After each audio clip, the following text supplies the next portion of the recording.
The realities of being an educator and being in education, especially with where we are at today, in today's world and time, is a lot.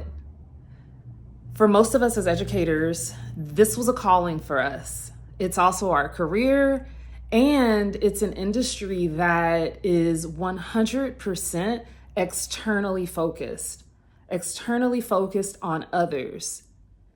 And fast forward to where we're at now in education with all of the things that have been going on. Because of this, teacher burnout is real.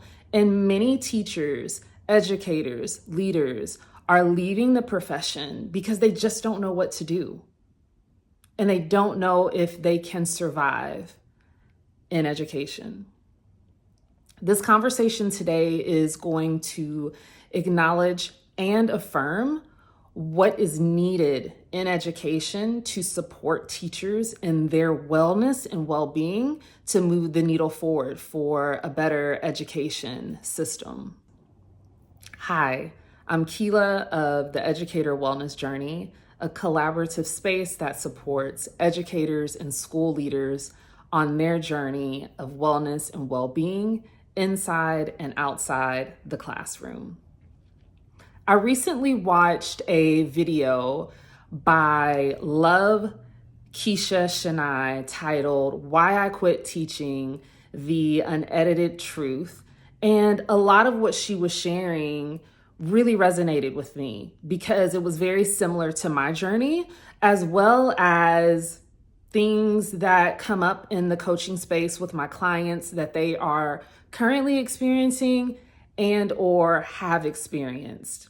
And so this discussion today, I want to share 2 supports, wellness and well-being supports that are game changers and are critical in our space in education and our space as educators to keep us healthy and to make sure that we are showing up whole, not only for ourselves, but also for the students in the communities we serve.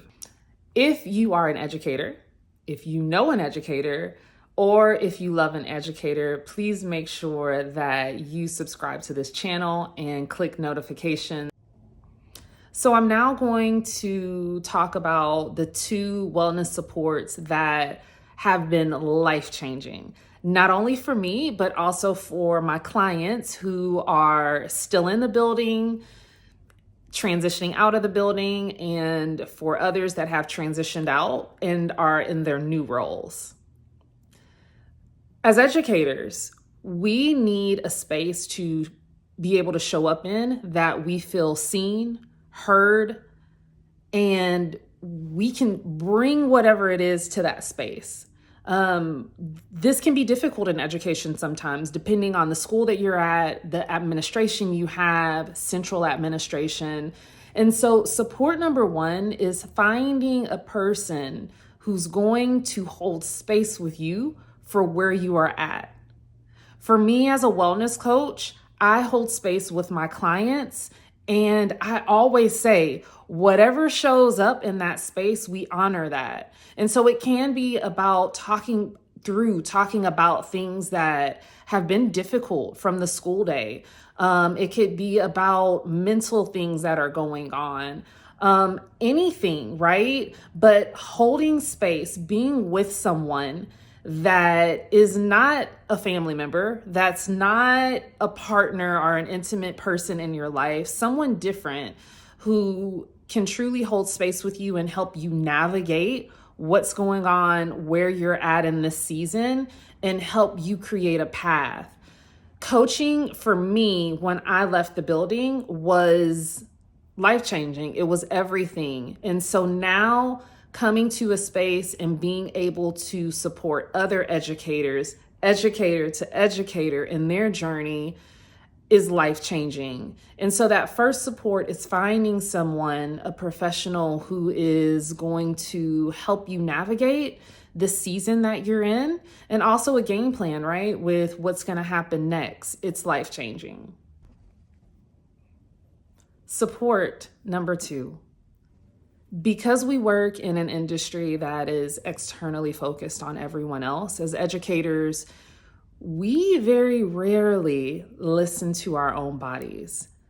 I share this with a lot of my clients when we begin the journey together, and that is, even when our body as educators gives us a signal of going to the restroom, we don't listen to that, right? Our body is telling us we need to relieve ourselves. And as educators, because of the industry we're in that's externally focused, we're unable to do that in the moment at times because of all the things that may come with that. Someone may, come in for a walkthrough. Something may happen if we leave the classroom. We can't find anyone to cover our class so we can step out.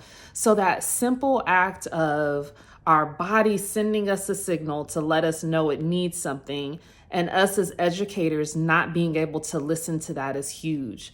And so support number 2 is building in support and practices to come back to our bodies as educators, to listen to our bodies. I hope this conversation has shed some light on supports that can help teacher burnout and for educators to use in their own lives.